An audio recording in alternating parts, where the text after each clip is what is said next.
So what do I think about Ant-Man's buff? I think overall it's pretty good. There are some pros and there are cons when it comes to the buff. So I think his buff, even though it's not as good as it's supposed to be, or it could have been, I think it could still be OP with the Ghost synergy. Having said that, let's look at his buff. So, like I mentioned, there are some bad things about his buff. So, when it comes to, let's just get straight to it. Uh, let's see. When it comes to the cons, and we'll go pretty much to the pros after that. When it comes to fatigue debuff, it is now a max stack of 12. It used to be a max stack of 99, which was great at the time. And if they kept it at 99, I think he could have been like a Scorpion level champion and probably, possibly Diablo level buff if they had it kept it at 99. So they did nerf that fatigue debuff to 12 instead of 99 what it was before. Also the poison, when you inflict poison, it can only go to 12 now. Before it used to go to 99. So that's pretty much the cons.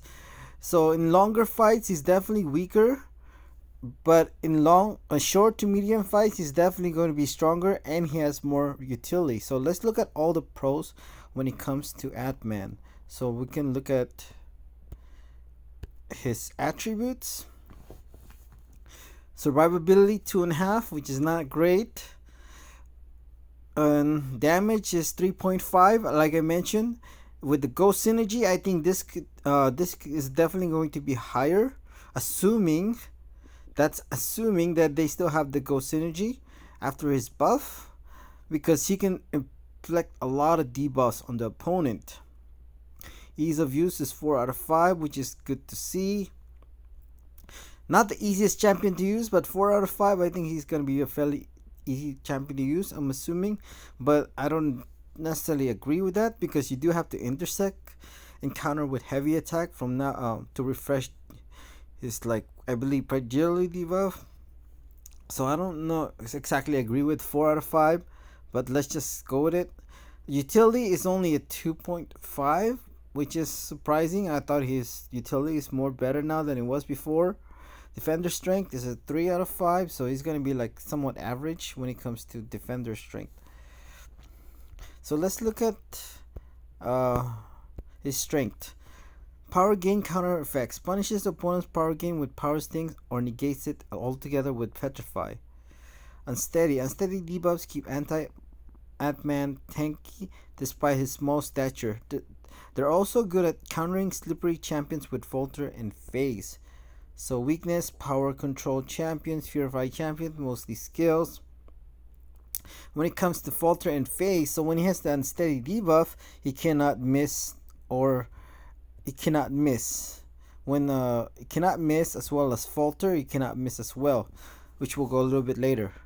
So abilities, passive. So now Ant-Man is immune to poison and shock, which is great. So he's more damage mastery friendly, which I like. So if you're running like Nick Fury and like maybe like a Deadpool, it's gonna be completely like, you will get rid of the bleed right away in the beginning of the fight, which is nice.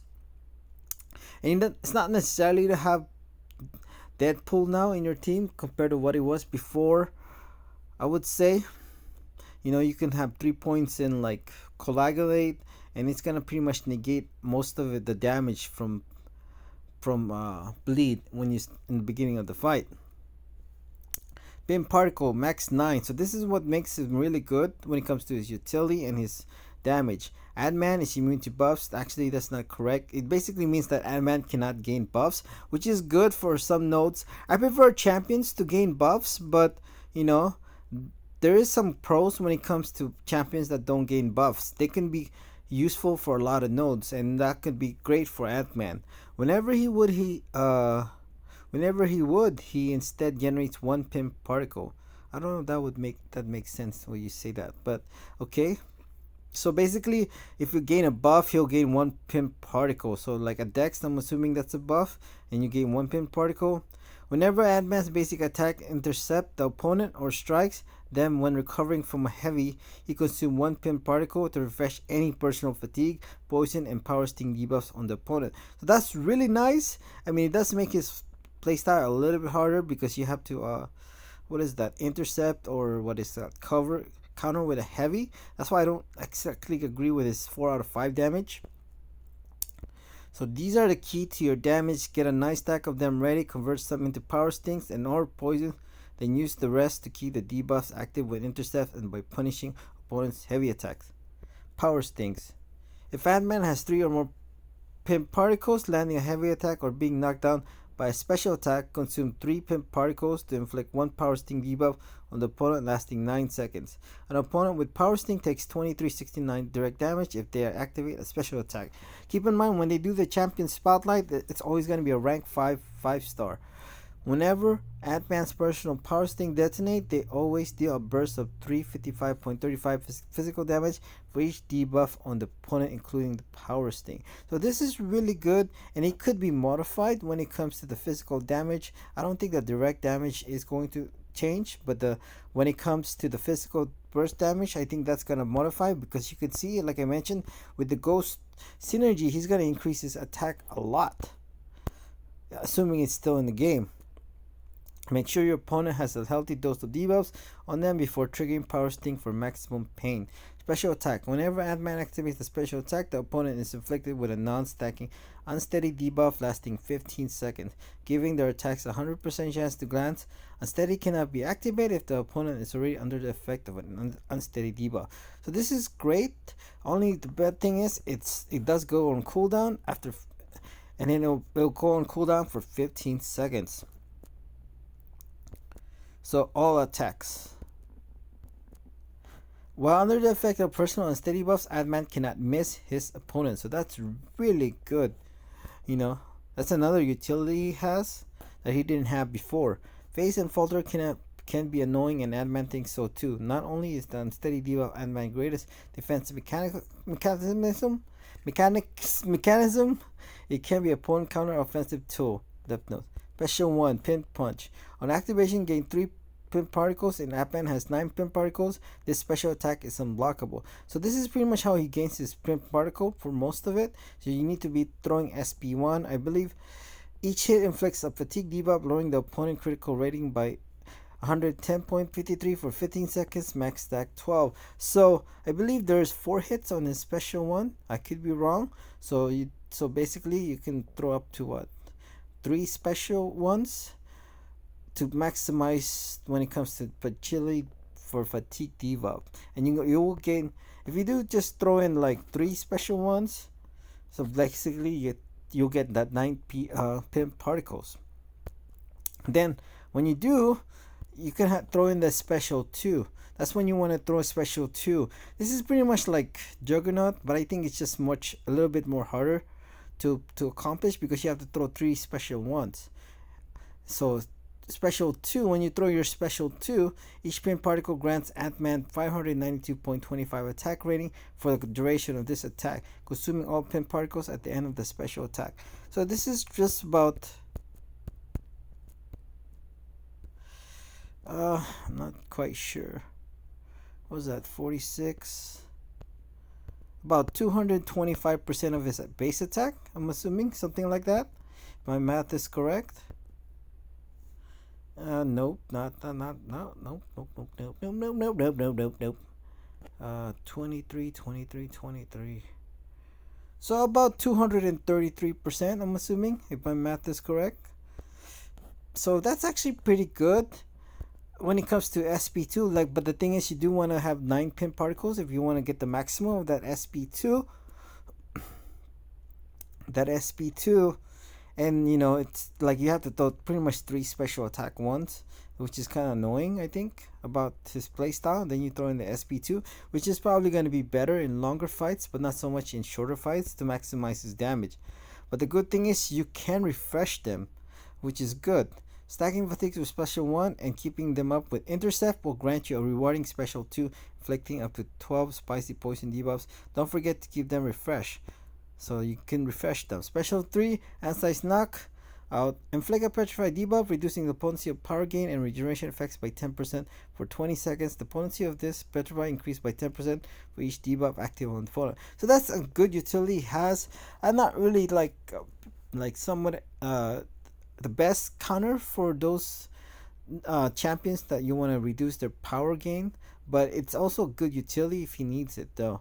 So I don't mind that ability. Power gain punishment doesn't have to be constrained to power sting. Negate it entirely with petrify.